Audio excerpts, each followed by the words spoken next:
산속에서 할아버지 손만 잡고 자란 여자가 있었습니다. 약초를 캐고 약을 짓고 아픈 사람을 고치며 살았습니다. 그러던 어느 날 산에서 굴러 떨어진 남자를 등에 업고 내려왔습니다. 행색은 초라했지만 그 눈빛이 달랐습니다. 남자는 고맙다 하고 떠났습니다. 반드시 돌아오겠다 했지요. 마을 사람들은 비웃었습니다. 빈털터리가 처자에게 기대려는 거라고. 그러나 여자는 3년을 기다렸습니다. 그 남자가 나라의 명을 받은 암행어사였다는 것도 모른 채. 그리고 3년이 지나 남자의 정체를 알게 된 여자는 오히려 3년을 기다린 남자를 떠나기 위해 짐을 싸기 시작했습니다. 약속을 지킬 줄 아는 연화의 이야기 시작합니다.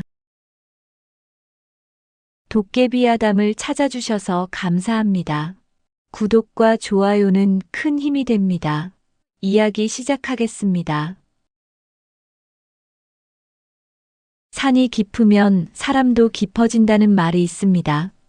사람의 발길이 쉬이 닿지 않는 곳에서 오래 살다 보면 말수도 줄고 눈빛도 달라지고 세상을 보는 방식도 여느 사람과는 달라진다는 뜻이지요.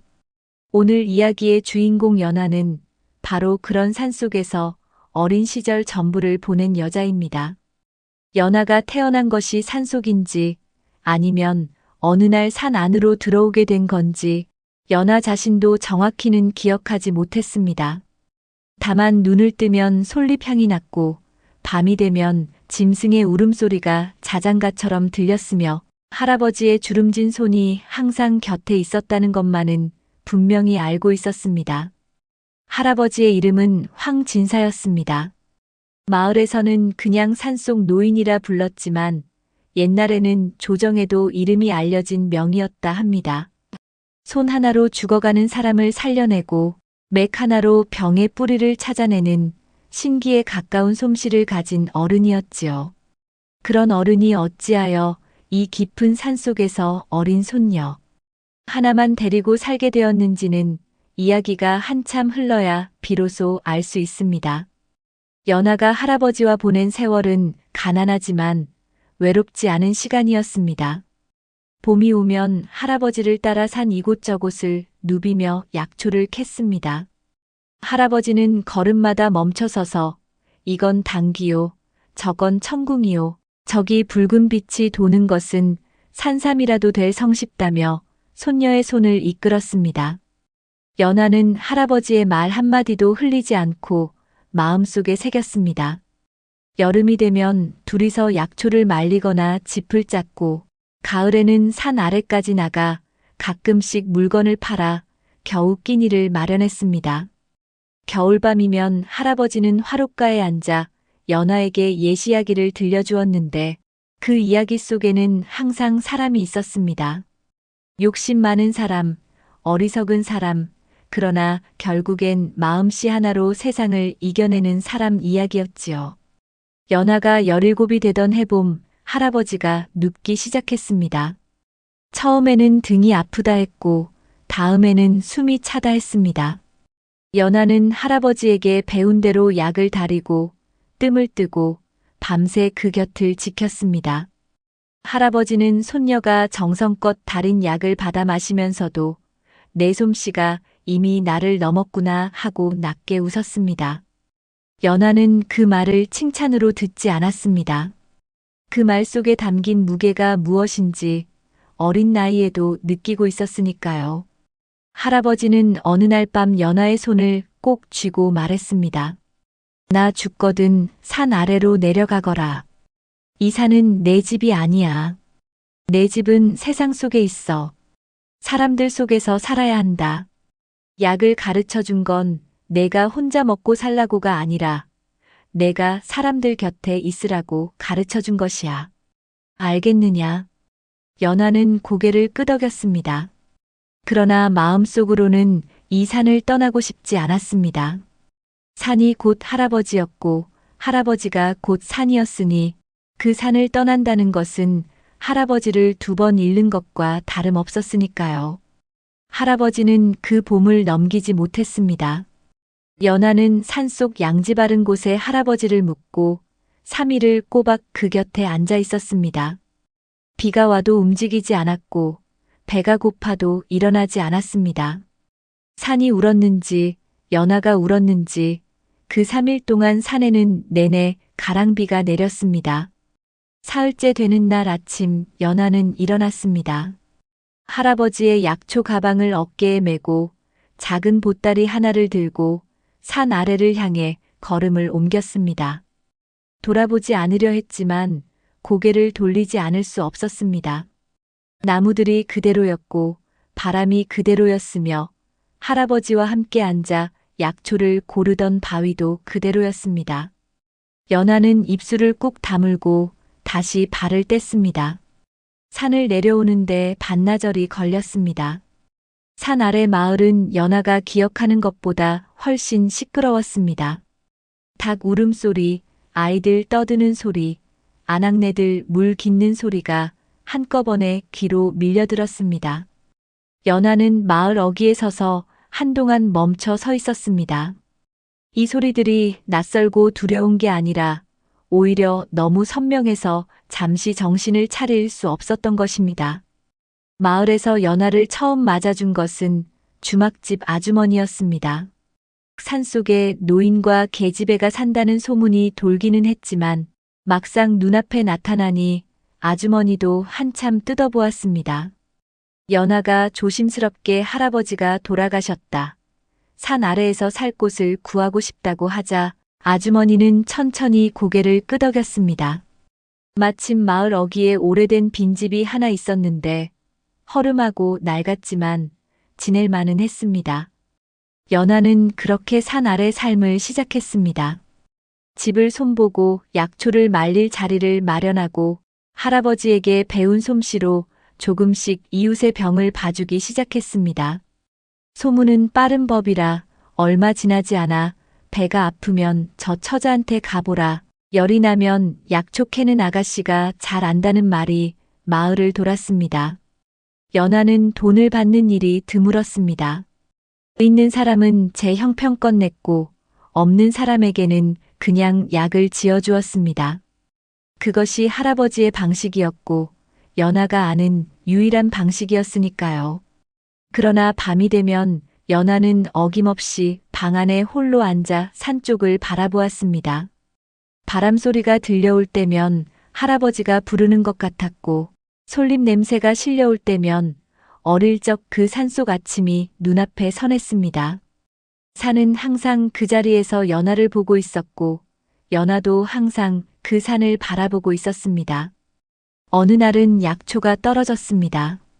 산 아래에서 구할 수 있는 것들은 이미 다 썼고 마을장에서 사자니 값이 너무 비쌌습니다. 연하는 결국 산으로 올라가기로 마음먹었습니다. 할아버지 산소에도 들를 겸 익숙한 산길을 따라 약초를 캐면 하루 안에 충분히 돌아올 수 있었으니까요. 아침 일찍 집을 나선 연하는 산길로 접어들었습니다. 발이 익은 길이었습니다. 눈을 감고도 걸을 수 있을 것 같은 길이었지요. 바위가 어디쯤 나오는지, 어느 구비에서 개울 소리가 들리는지, 어디에 앉으면 바람이 시원하게 지나가는지 연하는 그 산의 숨결을 손바닥 보듯 알고 있었습니다. 반나절쯤 올라가 약초를 캐고 할아버지 산소 앞에 잠시 앉았다가 연하는 내려오는 길을 잡았습니다. 그런데 산을 내려오던 중 오래 오지 않은 북쪽 비탈 쪽에서 이상한 소리가 들려왔습니다. 짐승 소리도 아니고 바람 소리도 아니었습니다. 낮고 가쁜 사람의 숨소리였습니다. 연하는 발걸음을 멈추고 귀를 기울였습니다. 소리는 분명히 비탈 아래쪽에서 올라오고 있었습니다. 풀이 밟혀 꺾인 흔적이 보였고 흙이 긁혀 파인 자국도 있었습니다. 누군가 굴러 떨어진 것이 분명했습니다. 연하는 비탈을 조심조심 내려갔습니다. 그곳에 한 사내가 쓰러져 있었습니다. 행색이 초라했습니다. 입고 있는 옷은 낡고 얇았으며 집시는 한쪽이 벗겨진 채였고 얼굴은 흙투성이에 긁힌 자국이 가득했습니다. 다리 한쪽이 꺾인 듯 이상한 방향으로 놓여 있었습니다. 그러나 숨은 붙어 있었습니다. 가는 숨이었지만 분명히 살아 있었습니다. 연하는 망설이지 않았습니다. 주저앉아 사내의 맥부터 짚었습니다. 맥이 빠르고 얕았습니다. 열은 없었지만 다리뼈가 문제였습니다. 연하는 주위를 살펴 굵은 나뭇가지 2개를 꺾어 임시 부목을 댔습니다. 천으로 단단히 감고 사내의 몸을 일으켜 등에 업었습니다. 사내는 제법 몸집이 있었지만 연하는 산에서 잔뼈가 굵은 몸이었습니다. 이를 악물고 비탈을 오르기 시작했습니다. 마을까지 내려오는데 한참이 걸렸습니다. 중간에 2번 쉬었습니다. 사내는 그 사이에 잠깐 눈을 떴다가 다시 감았습니다. 연하는 괜찮습니다. 조금만 참으세요. 하고 낮게 말했습니다. 사내는 아무 대답도 하지 않았지만 엎인 몸에서 힘이 조금 빠지는 것이 느껴졌습니다.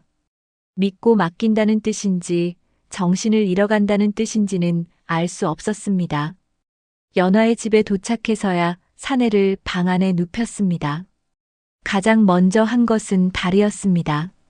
뼈가 어긋난 것을 바로 잡아야 했습니다.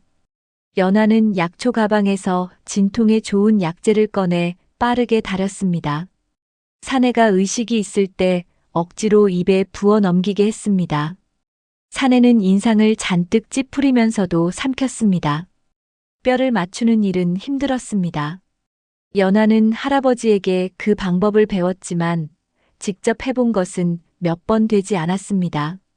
손에 땀이 배었습니다. 사내는 뼈가 맞추어지는 순간 낮게 신음을 뱉었습니다. 연하는 흔들리지 않고 마무리를 지었습니다. 부목을 단단히 대고 붕대를 감고 자리를 정리했습니다. 그리고 나서야 사내의 얼굴을 제대로 들여다보았습니다. 흙을 닦아내고 보니 나이는 많지 않았습니다. 20 중반 언저리로 보였습니다.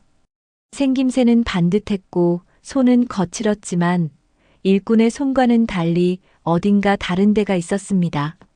글을 쓰는 사람의 손처럼 보이기도 했고 칼을 잡던 사람의 손처럼 보이기도 했습니다. 연하는 오래 들여다보지 않고 시선을 거두었습니다. 사내는 그날 밤 열이 올랐습니다. 연하는 밤새 곁을 지키며 수건을 적셔 이마를 식혔습니다. 열이 오를 때마다 약을 바꾸고 혈자리를 눌러 기를 돌렸습니다. 새벽 무렵이 되자 열이 내려갔습니다. 사내의 숨이 고르게 돌아왔습니다. 이튿날 아침 눈을 뜬 사내는 한동안 천장만 바라보았습니다. 그러다 천천히 고개를 돌려 연하를 보았습니다. 연하는 마침 약을 다리는 중이었는데 그 시선을 느끼고 돌아보았습니다. 사내가 입을 열었습니다. 어디요 여기가? 연하는 마을 어기집이라 답했습니다. 사내는 잠시 생각하다가 혹시 저를 업어오셨습니까? 하고 물었습니다. 연하는 그렇다고 했습니다. 사내는 말을 잇지 못하고 다시 한동안 천장을 보았습니다. 그러고는 고맙습니다. 하고 짧게 말했습니다. 말은 짧았지만 그 목소리 안에 담긴 것이 가벼워 보이지 않았습니다. 연하는 달인 약을 그릇에 담아 사내 앞에 놓으며 다리가 다 낫기 전에는 움직이시면 안 됩니다. 라고 말했습니다. 사내는 약그릇을 받아들고 알겠습니다. 하고 순순히 고개를 끄덕였습니다. 그 태도가 어딘가 달랐습니다. 연하가 이웃의 아픈 사람들을 볼 때 대부분은 여자 처자가 무슨 의원이냐고 내심 의심하거나 미심쩍어 했습니다. 그러나 이 사내는 달랐습니다. 말 한마디, 눈빛 하나에 거스름이 없었습니다. 사내가 약을 다 마시고 나서 이름을 물었습니다. 연하는 연하라 했습니다. 사내는 좋은 이름이라며 자신은 이준이라 했습니다. 연하는 고개를 가볍게 끄덕이고 자리에서 일어났습니다. 더 물을 것도 더 말할 것도 없었습니다. 다리가 나을 때까지 잘 먹고 잘 자는 것이 먼저였으니까요. 이준은 그날부터 연하의 집에 머물렀습니다. 사흘이 지나고 닷새가 지났습니다. 다리는 조금씩 나아갔습니다. 연하는 매일 약을 다리고 뼈가 붙는 자리를 점검했습니다. 이주는 말이 많은 사람이 아니었습니다. 그러나 연하가 약을 들고 들어올 때마다 눈으로 먼저 맞이했고 연하가 하는 일을 조용히 지켜보았습니다. 그 눈빛이 연하는 묘하게 신경 쓰였습니다. 부담스럽지 않으면서도 아주 모른 채 하기도 어려운 그런 시선이었습니다. 열흘이 지나자 이주는 혼자 앉아 있을 수 있게 되었습니다. 보름이 되어서는 지팡이를 짚고 마당까지 나올 수 있었습니다. 연하는 그 모습을 방 안에서 지켜보며 뼈가 잘 붙어가고 있다는 것을 확인했습니다. 손을 쓰지 않고 눈으로만 봐도 사람의 상태를 읽을 수 있는 것, 그것이 할아버지가 연하에게 물려준 가장 큰 솜씨였습니다. 이주는 마당에 나올 수 있게 된 날부터 조금씩 연하를 도우려 했습니다. 약초를 손질하는 것을 거들거나 물을 길어오거나 무거운 항아리를 옮기는 일을 자청했습니다. 연하는 처음에는 다리에 무리가 간다며 만류했습니다. 이주는 이 정도는 괜찮습니다. 라고 하며 듣지 않았습니다. 억지스럽지 않게, 그러나 물러서지 않고 조용히 제 몫을 찾아 하는 방식이 연하로서는 생경했습니다. 산속에서는 할아버지가 모든 것을 함께 했으니 누가 곁에서 거드는 것 자체가 낯설었습니다. 어느 날 저녁, 이주는 마당 돌 위에 앉아 하늘을 바라보고 있었습니다. 연하는 그 옆에 약초를 늘어놓고 손질하다가 문득 물었습니다. 어디서 오셨습니까? 이주는 하늘에서 시선을 거두지 않고 잠시 생각하다가 먼 길에서 왔습니다. 하고 말했습니다. 연하는 더 묻지 않았습니다. 말하고 싶지 않은 것을 굳이 캐내는 것이 도리가 아니라는 것을 알았으니까요. 이주는 그런 연하를 보며 낮게 웃었습니다. 그 웃음이 쓸쓸한 것인지 편안한 것인지는 어둠이 깔리는 통에 잘 알 수가 없었습니다. 사흘 후에는 이준이 먼저 입을 열었습니다. 저는 지금 가야 할 곳이 있습니다. 해야 할 일이 남아 있어서요. 연하는 약초를 고르던 손을 멈추지 않고 다리가 다 낫기 전에는 무리라고 했습니다. 이주는 알고 있습니다. 그래서 좀 더 있으려 합니다. 라고 했습니다. 그러더니 잠깐 뜸을 들이다 말을 이었습니다. 다 나으면 제 마음을 전하고 싶은 것이 있습니다. 괜찮겠습니까? 연하는 그 말이 무슨 뜻인지 짐작하지 못한 것은 아니었습니다. 그러나 모른 체하고 손질하던 약초를 계속 고르다가 다 낫고 나서 얘기하시지요. 하고 짧게 답했습니다. 이주는 더 말하지 않았습니다.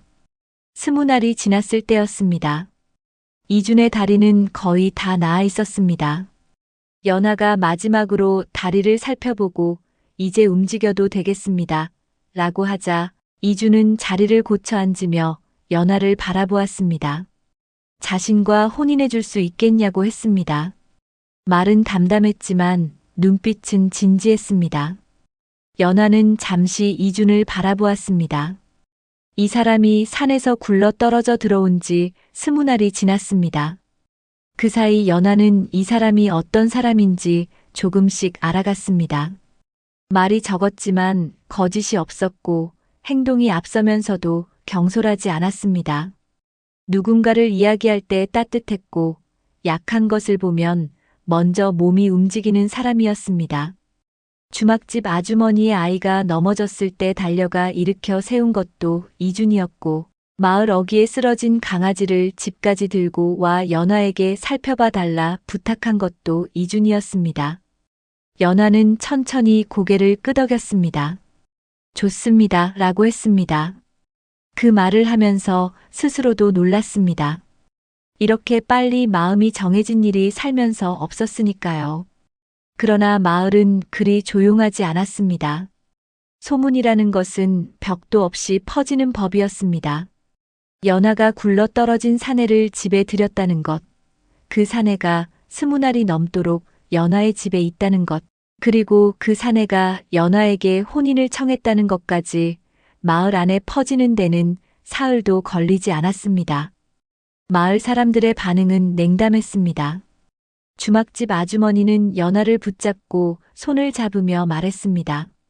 얘야, 그 사람 어디서 왔는지도 모르고 뭘 하는 사람인지도 모르잖느냐. 행색 보면 알지. 가진 것 하나 없는 사람이야. 내가 약 팔아번 돈에 기대어 살려는 것 아니겠어. 연하야, 내가 뭔들 못하겠어. 그러니까 그냥 빌붙으려는 사람이 있는 거라고. 주막집 아주머니만이 아니었습니다. 마을 어른들도 고개를 저었고 이웃 안악들도 연하를 걱정한다는 얼굴로 같은 말을 반복했습니다. 연하는 그 말들을 듣고도 흔들리지 않았습니다. 마음이 변한 것이 아니라 마음이 확인된 것이었습니다. 이준의 눈빛을 떠올렸습니다. 그 눈빛이 뭔가에 기대려는 사람의 눈빛이 아니라는 것을 연하는 알고 있었습니다. 사람을 오래 들여다보는 법을 할아버지에게 배웠고 이준의 눈 안에 있는 것이 무엇인지 연하는 이미 보아두었습니다. 이준도 마을 사람들의 시선을 모르지 않았습니다. 어느 날 이준이 연하에게 말했습니다. 마을 사람들이 뭐라 합니까? 연하는 잠시 뜸을 들이다가 뭐라 하든 제 마음은 정했습니다. 라고 했습니다. 이준은 한동안 연하를 바라보다가 고맙습니다. 라고 했습니다. 그 말이 20날 전에 한 고맙습니다와 같은 말이었지만 담긴 무게는 전혀 달랐습니다. 이준은 그날 저녁 진지하게 말했습니다. 저는 지금 당장 혼인을 올릴 수가 없습니다. 해야 할 일이 남아있고 그 일을 끝내야 합니다. 하지만 반드시 돌아오겠습니다. 기다려 주시겠습니까? 연하는 얼마나 걸리겠느냐고 물었습니다. 이주는 길면 2해, 짧으면 1해라고 했습니다. 연하는 잠시 마당의 어둠을 내다보다가 기다리겠습니다. 라고 했습니다. 그 말에 무거운 것이 붙어 있다는 것을 알면서도 연하는 그렇게 말했습니다. 이주는 이튿날 아침 떠났습니다. 연하는 문 밖에 서서 그의 뒷모습을 보았습니다. 이주는 마을 어귀에서 한번 돌아보았습니다. 둘은 눈이 마주쳤습니다. 이주는 아무 말도 하지 않았지만 고개를 한번 숙였습니다. 연하도 그렇게 했습니다. 그것으로 충분했습니다. 이준이 떠나고 나자 마을은 다시 일상으로 돌아갔습니다. 연하도 마찬가지였습니다. 약을 다리고 환자를 보고 약초를 캐러 산에 올랐습니다. 하루하루는 똑같이 흘러갔습니다. 그러나 마음 한편에 생긴 빈자리는 날이 가도 쉽게 채워지지 않았습니다. 첫 달은 그래도 괜찮았습니다. 이준이 이 계절 안에 돌아올 수도 있다는 생각이 아직 남아 있었으니까요.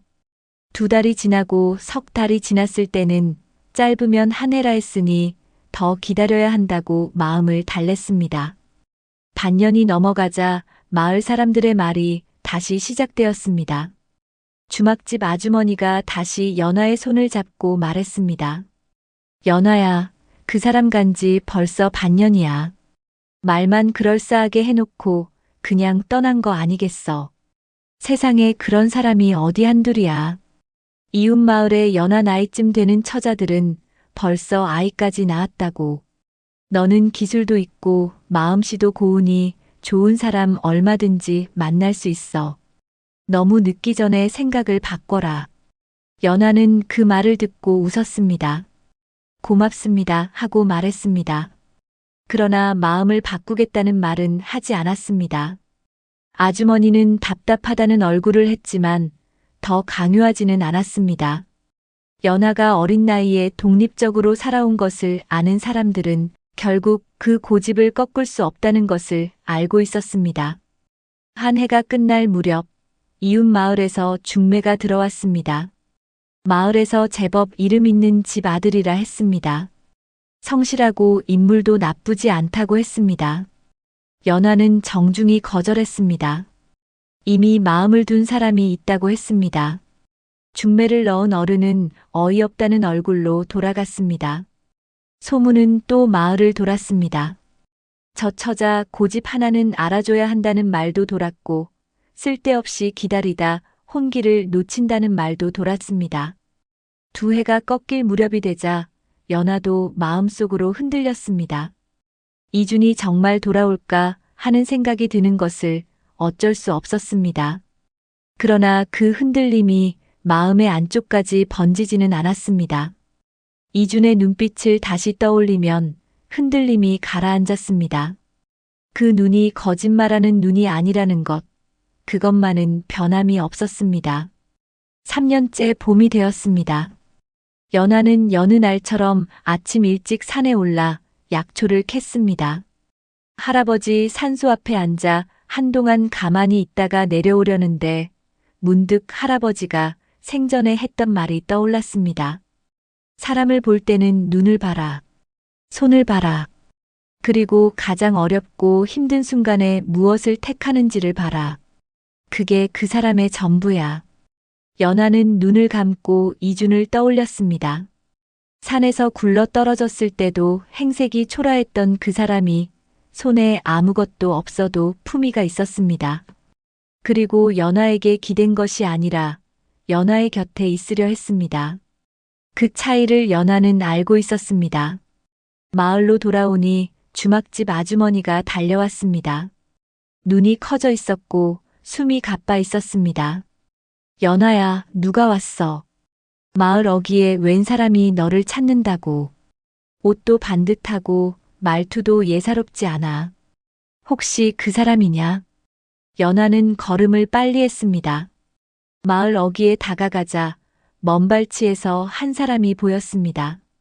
3년 전보다 야위었지만 서 있는 방식이 달라져 있었습니다. 더 단단하고 더 무게가 생긴 사람처럼 보였습니다. 이준이었습니다. 이준은 연하를 보자 걸음을 멈추었습니다. 두 사람은 한동안 그 자리에서 그냥 서 있었습니다. 말이 필요하지 않았습니다. 연하가 먼저 입을 열었습니다. 많이 늦으셨네요. 이준은 고개를 숙이며 말했습니다. 죄송합니다. 연하는 짧게 웃었습니다. 살아 돌아오셨으니 됐습니다. 라고 했습니다. 이준은 기다려주어서 고맙다 했습니다. 이번에는 그 고맙다는 말 앞에 연하가 먼저 손을 저었습니다. 약속을 지킨 건 당신입니다. 라고 했습니다. 그것으로 3년이 정리되었습니다. 말 몇 마디로. 그러나 그 몇 마디 안에는 3년치의 무게가 담겨 있었습니다. 이준은 이제 혼인을 올릴 준비가 되었다고 했습니다. 제 고향으로 함께 가자 했습니다. 고향이 어디냐 물으니 한양 쪽이라 했습니다. 연하는 처음 듣는 지명이었지만 고개를 끄덕였습니다. 가겠습니다. 라고 했습니다. 어디든 갈 수 있었습니다. 이미 산 아래로 내려온 사람이었으니까요. 한양으로 가는 길은 멀었습니다. 연하는 짐을 간소하게 꾸렸습니다. 약초 가방과 할아버지에게 받은 낡은 의서 한 권, 그리고 옷 몇 벌이 전부였습니다. 주막집 아주머니는 연하의 손을 붙잡고 한참을 울었습니다. 가면 언제 오느냐, 몸 조심하거라, 밥은 잘 챙겨 먹어야 한다. 말이 끊이지 않았습니다. 연하는 그 손을 꼭 쥐었다가 놓았습니다. 고맙습니다. 잘 지내세요. 라고 했습니다. 말은 짧았지만 마음은 그보다 훨씬 길었습니다. 이준과 연하는 아침 일찍 마을을 나섰습니다. 길을 걸으면서 두 사람은 조금씩 이야기를 나누었습니다. 3년 동안 있었던 일들을 한꺼번에 쏟아내는 것이 아니라 걸음걸음마다 한마디씩 얹어가는 방식으로 이야기가 이어졌습니다. 연하는 마을에서 어떤 사람들을 치료했는지 말했고, 이준은 그 이야기를 들으며 고개를 끄덕였습니다. 이준은 길에서 있었던 일들을 조금씩 꺼냈는데 많은 것을 말하지는 않았습니다. 연하는 재촉하지 않았습니다. 사흘째 되는 날 저녁, 주막에서 쉬다가 이준이 말했습니다. 제가 처음 산에서 내려오던 날 모녀를 만났습니다. 어미는 아파 누워있고 딸아이는 굶은 채로 어미 곁을 지키고 있었습니다. 연하는 조용히 들었습니다. 이주는 말을 이었습니다. 가진 돈이 없었습니다. 가진 것이라고는 입고 있던 옷뿐이었는데 그것을 팔았습니다. 그 돈으로 어미 약을 사고 아이에게 밥을 사줬습니다. 그래서 산에 들어설 때 옷이 그 모양이었고 배가 고팠으며 기운이 없었습니다. 거기다 비탈까지 만난 것이지요. 연하는 그 말을 듣고 잠시 이준을 바라보았습니다. 그러니까 처음부터 그런 사람이었구나 하는 생각이 들었습니다. 산에서 굴러 떨어지기 전에 이미 제 것을 다 내준 사람이었던 것입니다. 연하는 아무 말도 하지 않았습니다. 말이 필요하지 않았습니다. 다만 그날 밤 자리에 누워 할아버지 생각이 났습니다. 가장 어렵고 힘든 순간에 무엇을 택하는지를 봐라. 그게 그 사람의 전부야. 할아버지가 옳았습니다. 닷새째 되는 날 두 사람은 한양 어귀에 닿았습니다. 연하는 처음 보는 풍경에 저절로 걸음이 느려졌습니다. 산 아래 마을보다 몇 배는 크고 시끄러웠습니다. 사람들이 쏟아지듯 다녔고 가게마다 물건이 넘쳤으며 길은 넓었지만 복잡했습니다. 연하는 이준의 걸음을 따라가면서 정신없이 주위를 둘러보았습니다. 그런데 이상한 것이 있었습니다. 한양에 들어서면서부터 이준을 대하는 사람들의 태도가 달라지기 시작했습니다. 처음에는 잘 몰랐습니다. 그런데 한 사람이 이준을 보고 걸음을 멈추더니 허리를 깊이 숙였습니다. 이준은 가볍게 고개를 끄덕이고 지나쳤습니다. 연하는 그것이 그냥 아는 사람 사이의 인사인 줄 알았습니다. 그런데 조금 더 가자 또 다른 사람이 같은 방식으로 인사를 했습니다.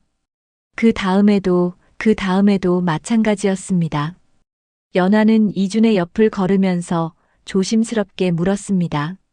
아는 분들이 많으시군요. 이준은 짧게 웃으며 예전에 이쪽에서 일을 한 적이 있어서요. 라고 했습니다. 연하는 고개를 끄덕였습니다. 더 묻지 않았습니다. 이준이 발을 멈춘 곳은 넓은 대문 앞이었습니다. 기와집이었는데 연하가 본 어떤 집보다도 크고 단정했습니다. 대문 앞에 선 사람들이 이준을 보자 다들 허리를 굽혔습니다.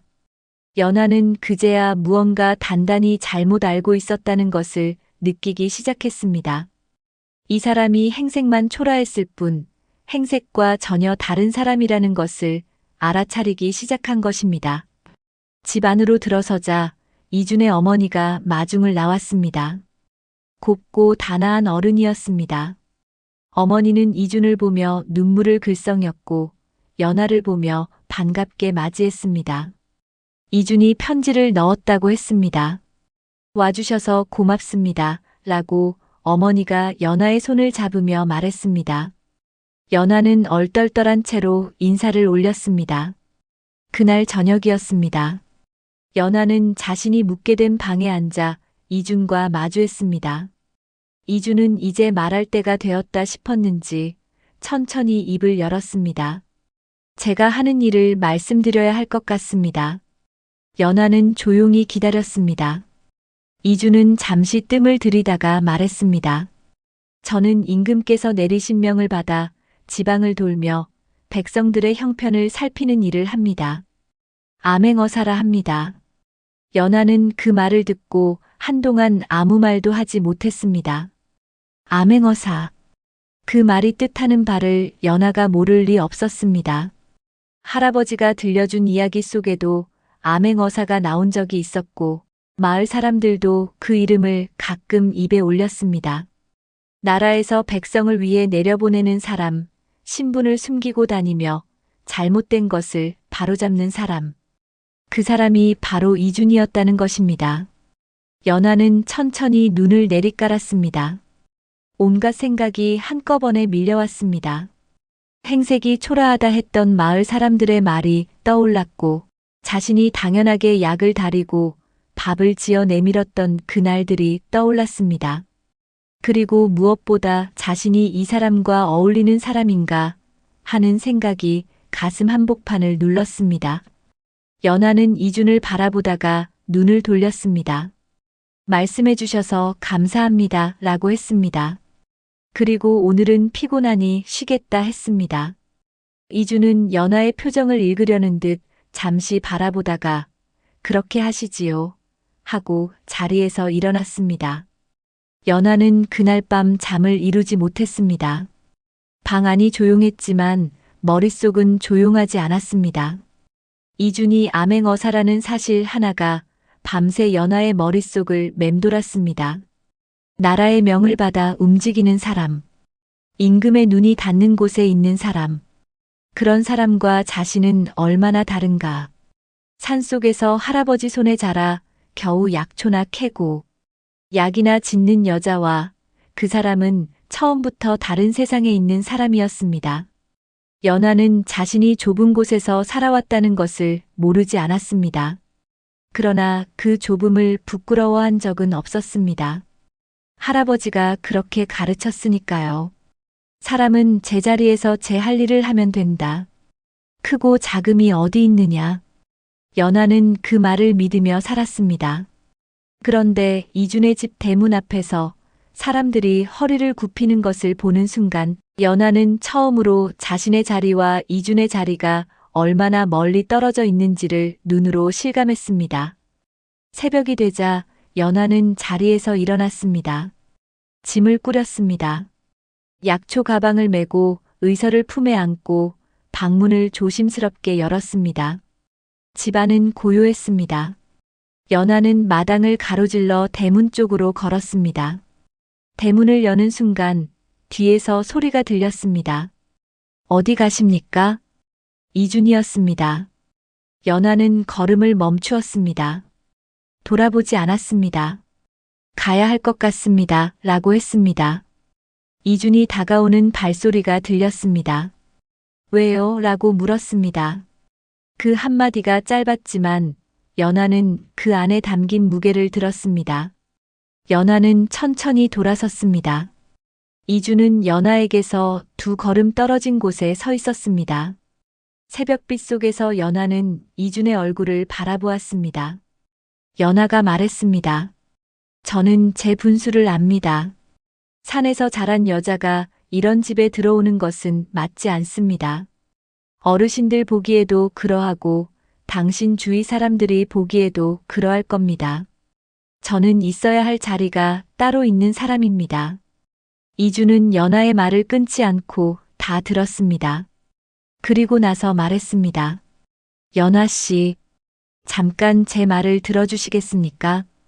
연하는 가방 끈을 쥔 손에 힘을 주며 고개를 끄덕였습니다. 이준이 말했습니다. 저는 3년 동안 이 나라 곳곳을 다녔습니다. 온갖 곳을 봤습니다. 힘 있는 집안에서 자란 사람도 봤고 아무것도 없는 곳에서 자란 사람도 봤습니다. 그 사람들의 됨됨이가 자란 곳과 같은 경우는 오히려 드물었습니다. 저는 연하 씨가 어디서 자랐는지를 보는 것이 아닙니다. 연하 씨가 어떤 사람인지를 보는 겁니다. 연하는 아무 말도 하지 않았습니다. 이준은 계속했습니다. 제가 산에서 굴러 떨어졌을 때 모른 채 하고 지나칠 수도 있었습니다. 밤새 열을 식혀줄 이유도 없었고 뼈를 맞춰줄 이유도 없었습니다. 그런데 연하 씨는 그랬습니다. 마을 사람들이 뭐라 해도 마음을 흔들지 않았습니다. 3년을 기다렸습니다. 그게 어떤 자리에서 나온 사람의 일인지가 중요한 것이 아닙니다. 그게 어떤 마음에서 나온 것인지가 중요한 겁니다.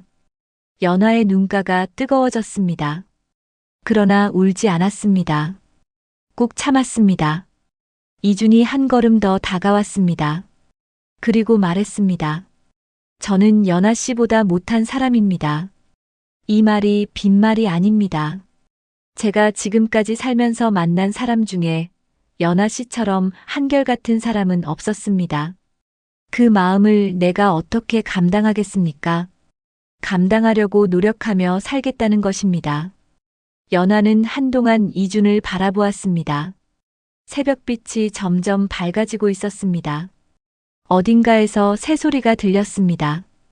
연하는 손에 쥐고 있던 가방 끈을 천천히 놓았습니다. 어깨에서 힘이 빠지는 것이 느껴졌습니다. 이준이 건네는 손을 연하는 조심스럽게 잡았습니다. 두 사람은 그렇게 새벽 마당에 서 있었습니다.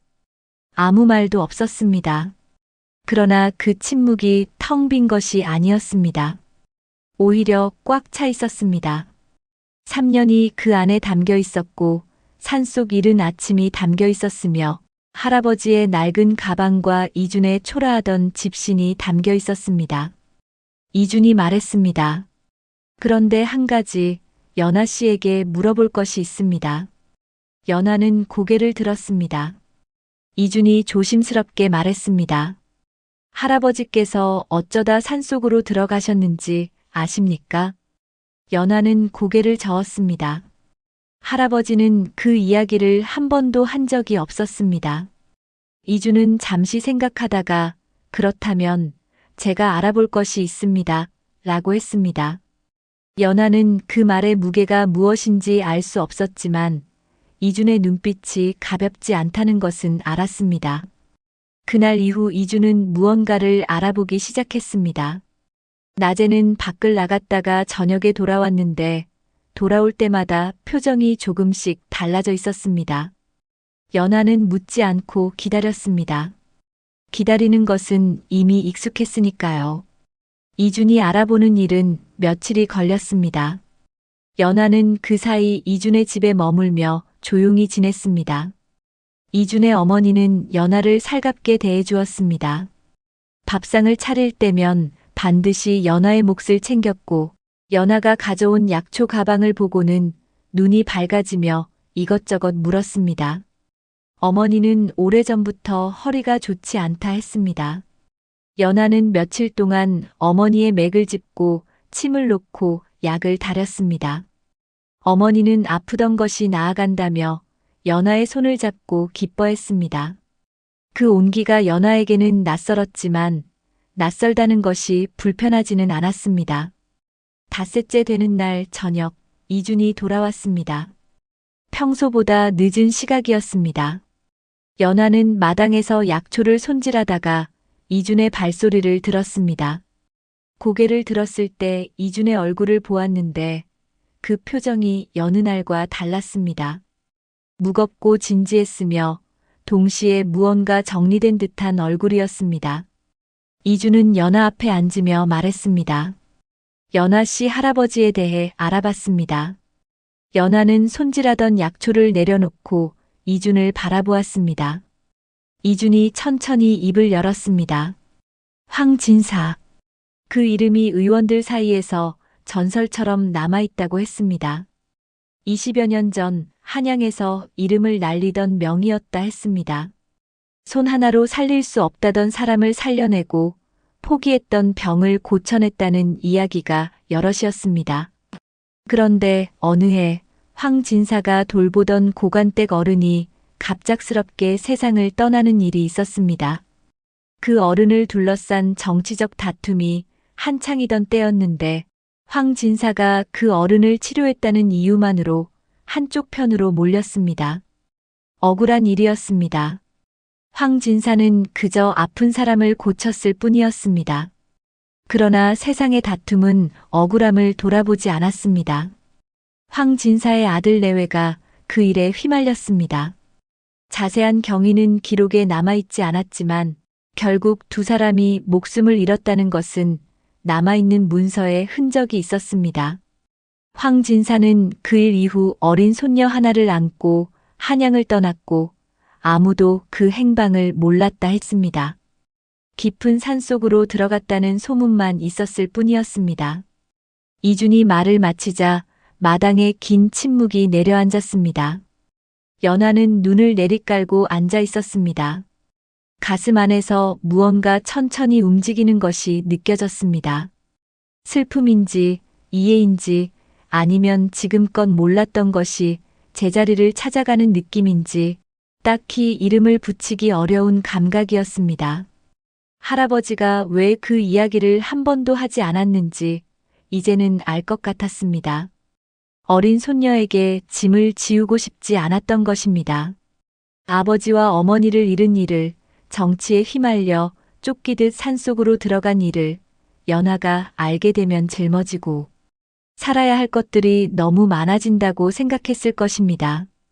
그래서 그냥 산이 집이었고 약초가 일상이었으며 할아버지와 둘이 사는 것이 전부인 삶을 만들어 주었던 것입니다. 연하의 눈에서 눈물이 흘렀습니다. 소리 없이 흘렀습니다. 이주는 말을 하지 않았습니다. 그저 곁에 있었습니다. 그것으로 충분했습니다. 연하는 한동안 그렇게 앉아 있다가 손등으로 눈을 닦았습니다. 그리고 할아버지가 참 많은 것을 혼자 지고 사셨구나 라고 낮게 말했습니다. 이주는 그렇습니다 라고 했습니다. 그리고 잠시 후 덧붙였습니다. 그분이 연하 씨에게 물려주신 것이 약초 솜씨만이 아닌 것 같습니다. 연하는 고개를 들어 이준을 보았습니다. 이준은 말을 이었습니다. 무거운 것을 혼자 지고도 흔들리지 않는 것. 가진 것 없이도 사람을 돌보는 것. 그게 연하 씨가 닮아온 것 아닙니까? 연하는 아무 말도 하지 않았습니다. 그러나 그 말이 가슴 깊이 내려앉는 것을 느꼈습니다. 이준이 조심스럽게 말했습니다. 연하 씨, 한 가지 더 드릴 말씀이 있습니다. 이번 일을 알아보면서 당시의 기록을 살펴봤는데 황진사 어른의 억울함이 분명히 남아 있었습니다. 그것을 바로잡을 수 있는 방법이 있습니다. 제가 그 일을 맡겠습니다. 연하는 눈을 크게 뜨며 이준을 보았습니다. 이준은 덤덤하게 말했습니다. 그분이 겪으신 일은 잘못된 것이었습니다. 그것을 바로잡는 것이 제 일이기도 합니다. 연하는 한참 동안 이준을 바라보았습니다. 이 사람이 자신의 일로 알아본 것이 아니었습니다. 연하의 할아버지를 위해, 이미 세상을 떠난 사람의 억울함을 위해 발을 움직인 것이었습니다. 연하는 고맙습니다 라는 말이 나오려는 것을 잠시 참았습니다. 고맙다는 말이 너무 작게 느껴졌으니까요. 대신 연하는 말했습니다. 할아버지가 많이 기뻐하실 겁니다. 이주는 고개를 끄덕였습니다. 그날 밤 두 사람은 오래 이야기를 나누었습니다. 할아버지 이야기, 산속 이야기, 약초 이야기, 이준이 돌아다닌 곳들 이야기. 밤이 깊어가는 줄도 몰랐습니다. 이준이 황진사의 억울함을 바로잡는 일은 생각보다 복잡했습니다. 20여 년 전의 일이었고 그때 관련된 사람들 중 일부는 이미 세상을 떠났습니다. 기록도 온전하지 않은 것이 있었습니다. 그러나 이준은 하나하나 실마리를 찾아 나갔습니다. 당시를 기억하는 노인 의원을 찾아가 증언을 들었고 오래된 문서를 뒤져 황진사가 치료를 맡게 된 경위를 밝혔습니다. 황진사가 그 어른의 죽음과 아무런 관계가 없다는 것, 오히려 끝까지 살리려 했다는 것이 기록 안에 남아 있었습니다. 연하는 그 과정을 멀리서 지켜보았습니다. 이준의 일에 끼어드는 것이 도리가 아니라고 생각했습니다. 그러나 이준은 연하를 배제하지 않았습니다. 저녁이면 그날 알아낸 것들을 연하에게 이야기했고 연하의 생각을 물었습니다. 연하는 할아버지에게서 들은 단편적인 이야기들을 꺼내 맞춰보았습니다. 할아버지가 생전에 가끔 한 말들, 무심코 내뱉은 한마디들이 이준의 조각과 맞아 들어가는 경우가 있었습니다. 어느 날 이준이 연하에게 물었습니다. 할아버지께서 혹시 산속으로 들어가기 전에 사셨던 곳을 말씀하신 적이 있습니까? 연하는 잠시 생각했습니다. 할아버지가 가끔 북쪽 마을 이야기를 했던 것이 기억났습니다. 구체적인 지명은 말하지 않았지만 냇가 옆에 배나무가 있었다는 것, 집 마당에 우물이 있었다는 것, 봄이면 백꽃이 흐드러지게 피었다는 것을 한두 번 입에 올린 적이 있었습니다. 연하는 그 이야기를 이준에게 했습니다. 이준은 그 단서를 가지고 다시 나갔습니다. 사흘 후 이준이 찾아낸 곳이 있다고 했습니다. 한양에서 하루 거리에 있는 북쪽 마을이었습니다. 냇가 옆에 오래된 배나무가 있고 빈집 마당에 오래된 우물이 있는 집이 있었습니다. 수십 년째 비어있는 집이었지만 마을 어른들 중에 그 집을 기억하는 사람들이 있었습니다. 황씨댁이라 불렸다 했습니다. 명의가 살던 집이라는 것도 기억하는 사람이 있었습니다. 이준이 말했습니다. 거기 한번 가보시겠습니까? 연하는 망설이지 않았습니다. 가겠습니다. 라고 했습니다. 북쪽 마을까지는 반나절 길이었습니다. 두 사람은 아침 일찍 길을 나섰습니다. 마을에 가까워질수록 연하는 알 수 없는 감각을 느꼈습니다. 처음 오는 길인데 낯설지 않았습니다.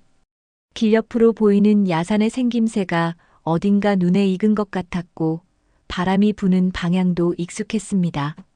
연하는 그것이 무엇인지 말로 설명할 수 없었지만 몸이 먼저 알고 있는 것처럼 느껴졌습니다. 마을에 들어서자 이준이 발을 멈추며 저쪽이라고 했습니다. 냇가를 따라 걸었습니다. 물소리가 들렸습니다. 그리고 냇가 옆으로 오래된 나무 한 그루가 보였습니다. 봄이었으므로 흰 꽃이 가지마다 피어 있었습니다. 배나무였습니다. 연하는 걸음을 멈추었습니다. 나무 뒤로 오래된 집 한 채가 있었습니다. 기와는 군데군데 내려앉아 있었고 대문은 낡아 기울어져 있었습니다. 그러나 집의 뼈대는 단단하게 남아 있었습니다. 연하는 천천히 대문 앞으로 다가갔습니다. 삐걱거리는 소리를 내며 문을 열었습니다. 마당 한가운데 우물이 있었습니다. 돌로 쌓은 우물이었습니다. 연하는 그 우물 앞에 다가가 가만히 서 있었습니다. 할아버지의 목소리가 귓가에 들리는 것 같았습니다. 봄이면 백꽃이 피는 집이야. 마당에 우물이 있어서 물이 참 좋았지. 그 물로 약을 달이면 약 맛이 달랐단다. 연하는 그 말을 들었던 것이 언제였는지 정확히 기억하지 못했습니다. 그런데 지금 이 마당에 서 있으니 그 말이 이 집을 두고 한 말이었다는 것이 분명해졌습니다. 연하의 눈이 뜨거워졌습니다. 이번에도 소리 없이 눈물이 흘렀습니다. 마당을 둘러보았습니다. 낡고 오래되었지만 집이었습니다. 할아버지가 살았던 집, 연하의 아버지와 어머니가 살았던 집, 연하가 세상에 나오기 전부터 있었던 집이었습니다. 이준이 곁에 다가왔습니다. 연하는 눈물을 닦고 말했습니다. 할아버지가 이 집 이야기를 했습니다. 배나무 이야기도 하셨고 우물 이야기도 하셨습니다. 이준은 조용히 고개를 끄덕였습니다. 연하가 다시 말했습니다. 이 집을 고칠 수 있겠습니까? 이준은 잠시 연하를 바라보다가 할 수 있습니다. 라고 했습니다. 연하는 여기서 살고 싶습니다. 라고 했습니다. 이준은 그 말을 듣고 잠시 연하의 눈을 들여다보다가 함께 살겠습니다. 라고 했습니다. 배나무 꽃잎이 바람에 흩날렸습니다. 마당 가득 흰 꽃잎이 내려앉았습니다. 우물가에 꽃잎이 떨어지고 낡은 기와 위에도 꽃잎이 쌓였습니다. 연하는 두 손을 모으고 하늘을 올려다보았습니다. 할아버지가 그리워지면 항상 하늘을 보았습니다. 오늘 하늘은 맑았습니다. 구름 한 점 없이 푸르렀습니다. 연하는 할아버지가 이 하늘 어딘가에서 보고 있겠구나 하고 생각했습니다. 집을 고치는 일은 생각보다 빠르게 진행되었습니다. 이준이 마을 사람들과 이야기를 나누었고 마을 어른들 중 황씨댁을 기억하는 이들이 팔을 걷고 나섰습니다. 오래전 황 진사에게 가족의 병을 고침받은 적이 있다는 노인도 있었고 그 어른의 손길이 얼마나 따뜻했는지를 기억한다는 할머니도 있었습니다. 그분의 손녀가 돌아왔다는 말에 마을 사람들은 낯선 눈으로 연하를 보지 않았습니다. 오히려 기다렸던 사람이 돌아온 것처럼 맞이했습니다. 지붕을 새로 잇고 기울어진 대문을 바로잡고 마당을 쓸고 우물을 청소했습니다. 열흘이 채 지나지 않아 집은 낡았지만 사람이 살 수 있는 모양새를 갖추었습니다. 연화는 그 사이 마을 사람들의 크고 작은 병을 살폈습니다. 오래된 무릎 통증을 호소하는 노인도 있었고, 아이가 밥을 먹지 않아 걱정이라는 어미도 있었습니다. 연화는 약초 가방을 열고 하나씩 들여다보았습니다. 약을 다리고 침을 놓고 어디가 어떻게 아픈지를 귀 기울여 들었습니다. 그것이 연화의 방식이었습니다. 할아버지에게서 배운 그대로였습니다. 이준은 그 모습을 가까이에서 지켜보았습니다. 어느 날 저녁 이준이 말했습니다.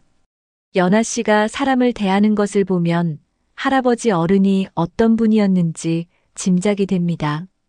연화는 고개를 저으며 말했습니다. 저는 아직 할아버지의 반도 못 따라갑니다. 이준은 웃으며 말했습니다. 그 반이 이미 대단한 것입니다. 집이 정돈되고 나서 이준은 한양으로 다시 올라갔습니다. 황 진사의 억울함을 공식적으로 바로잡기 위해 올려야 할 문서가 있었습니다. 이준은 며칠이면 마무리가 될 것이라 했습니다. 연화는 알겠습니다. 기다리겠습니다. 라고 했습니다. 이준은 웃으며 말했습니다. 이번엔 3년이 아닙니다. 연화도 따라 웃었습니다. 그 웃음이 가볍고 환했습니다. 3년 전이라면 나오지 않았을 웃음이었습니다. 열흘이 지나 이준이 돌아왔습니다. 손에 문서 하나를 들고 있었습니다.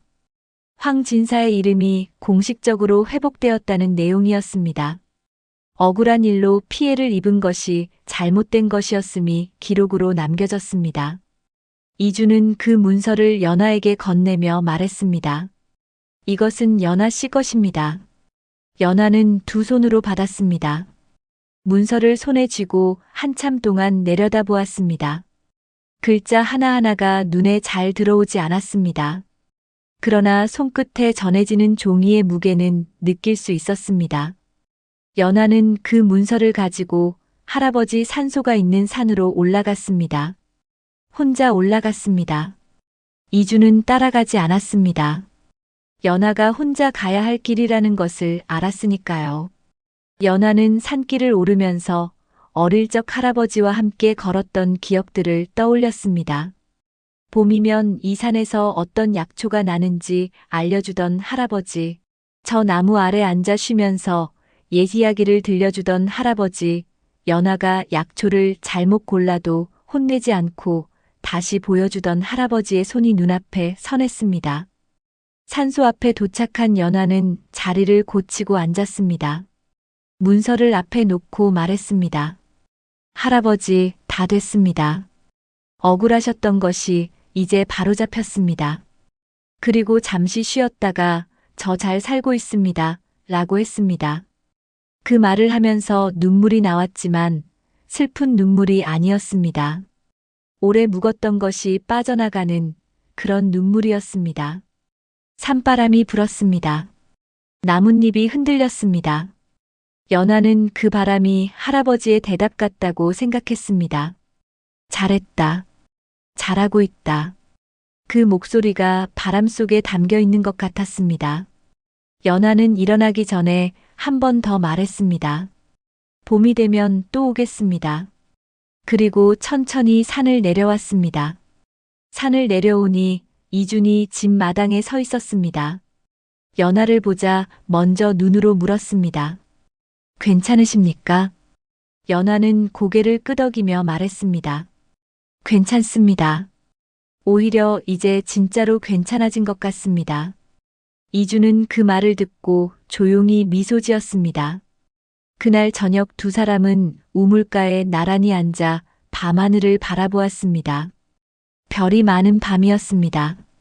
연화는 어릴 적에도 이런 밤하늘을 자주 보았다고 했습니다. 산속에서 보는 별이 더 컸다고, 손을 뻗으면 잡힐 것 같았다고 했습니다. 이준은 그 이야기를 들으며 웃었습니다. 연화가 이준을 바라보았습니다. 이 사람 곁에 있으면 산속이 그립지 않다는 것을 이날 처음 알았습니다. 그리움이 사라진 것이 아니었습니다. 그리움이 있어야 할 자리가 이제 생겼다는 것이었습니다. 혼인은 봄꽃이 지고 여름이 오기 전에 올렸습니다. 번거롭거나 요란한 것은 없었습니다. 마을 사람들이 모였고 이준의 어머니가 내려와 함께했으며 주막집 아주머니도 한달음에 달려왔습니다. 아주머니는 연하를 보자마자 엉엉 울었습니다. 이준이 그 초라한 사내였냐며 말이 됩니까? 하고 웃으면서 또 울었습니다. 연하도 웃었습니다. 그 웃음이 마당에 가득 번졌습니다. 이준의 어머니는 연하의 손을 잡고 말했습니다. 이준이 편지마다 연하 이야기를 했습니다. 처음에는 대체 어떤 사람이기에 이러나 싶었는데 이렇게 보니 알겠습니다. 연하는 어머니의 손을 두 손으로 감싸 쥐었습니다. 말이 없어도 전해지는 것이 있었습니다. 혼인을 올리고 나서 두 사람의 일상이 시작되었습니다. 이준은 관직을 맡아 바쁜 날들이 이어졌지만 집으로 돌아오면 반드시 마당에 나와 연하와 함께 앉았습니다. 연하가 그날 있었던 일을 이야기하면 이준은 들었고 이준이 바깥에서 있었던 일을 꺼내면 연하가 들었습니다. 말이 많은 밤도 있었고 말 없이 조용히 앉아 있는 밤도 있었습니다. 어느 쪽이든 편안했습니다. 연하의 약방은 마을에서 조금씩 이름을 얻어갔습니다. 처음에는 가까운 마을 사람들이 왔고 그 다음에는 조금 더 먼 곳에서도 찾아왔습니다. 연하는 오는 사람을 가리지 않았습니다. 있는 사람이든 없는 사람이든 어른이든 아이든 연하의 방식은 같았습니다. 먼저 손을 잡고 맥을 짚고 어디가 아픈지를 귀 기울여 들었습니다. 그리고 가장 좋은 약을 지었습니다. 형편이 어려운 사람에게는 돈을 받지 않았습니다. 그것이 할아버지의 방식이었고 연하가 이어받은 방식이었습니다. 이준은 그 모습을 보며 가끔 말했습니다. 연하 씨가 하는 일이 제가 하는 일보다 낫습니다. 연하는 손을 저으며 그런 말씀 마세요 라고 했습니다. 이준은 진심이라고 했습니다. 저는 잘못된 것을 바로잡는 일을 합니다. 그런데 연하 씨는 아픈 것을 낫게 하는 일을 합니다. 하나는 다친 뒤의 일이고 하나는 살아가는 일입니다. 연하는 그 말을 듣고 잠시 생각했습니다. 그리고 말했습니다. 그러면 우리 둘이 합치면 꽤 괜찮은 것 아닙니까? 이준이 웃었습니다. 그렇습니다. 라고 했습니다. 봄이 되면 연하는 산에 올랐습니다. 약초를 캐고 할아버지 산소 앞에 앉아 한동안 이야기를 나누었습니다. 요즘 이런 사람이 왔었다. 이런 약을 썼더니 나았다. 이준이 요즘 이런 일을 하고 있다. 연하의 이야기는 길었고 산바람은 그 이야기를 다 받아주었습니다. 내려오는 길에는 마음이 가벼웠습니다. 산이 그리울 때면 올라오면 된다는 것을 이제 연하는 알았습니다. 산이 사라진 것이 아니었습니다. 언제든 돌아올 수 있는 곳으로 자리를 바꾼 것뿐이었습니다. 이준이 높은 관직에 오른 것은 그로부터 얼마 지나지 않아서였습니다. 마을 사람들이 좋은 일이라며 기뻐했습니다. 연하는 그날 저녁 이준이 돌아오자 밥상을 차리고 마주 앉았습니다. 이준은 연하를 보며 말했습니다. 무서운 것은 자리가 높아지는 것이 아니라 높아지면서 처음 마음을 잊는 것입니다. 연하는 이준을 바라보다가 말했습니다. 잊으면 제가 말해드리겠습니다. 이준이 웃었습니다. 믿습니다. 라고 했습니다. 배나무에 꽃이 피는 계절이 또 돌아왔습니다. 마당 가득 흰 꽃잎이 흩날렸고 우물가에도 꽃잎이 내려앉았습니다. 연하는 마당에 서서 그 꽃잎들을 바라보았습니다. 이준이 곁에 왔습니다. 두 사람은 나란히 서서 꽃잎이 날리는 마당을 함께 바라보았습니다. 할아버지가 지키던 집에서 할아버지가 다리던 약을 다리며 할아버지가 가르쳐준 마음으로 사람들을 돌보는 일. 연하에게 그것은 잃어버린 것을 되찾는 일이기도 했고 새로운 것을 시작하는 일이기도 했습니다. 산속에서 시작된 삶이 산 아래로 내려와 뿌리를 내렸습니다.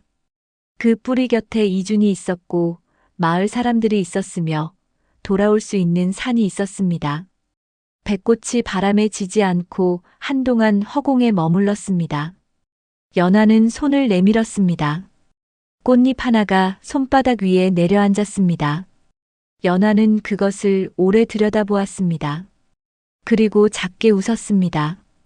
이준도 웃었습니다.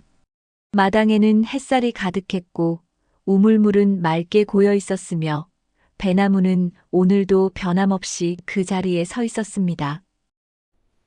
오늘의 이야기를 들어주셔서 감사합니다. 다음 이야기로 찾아뵙겠습니다.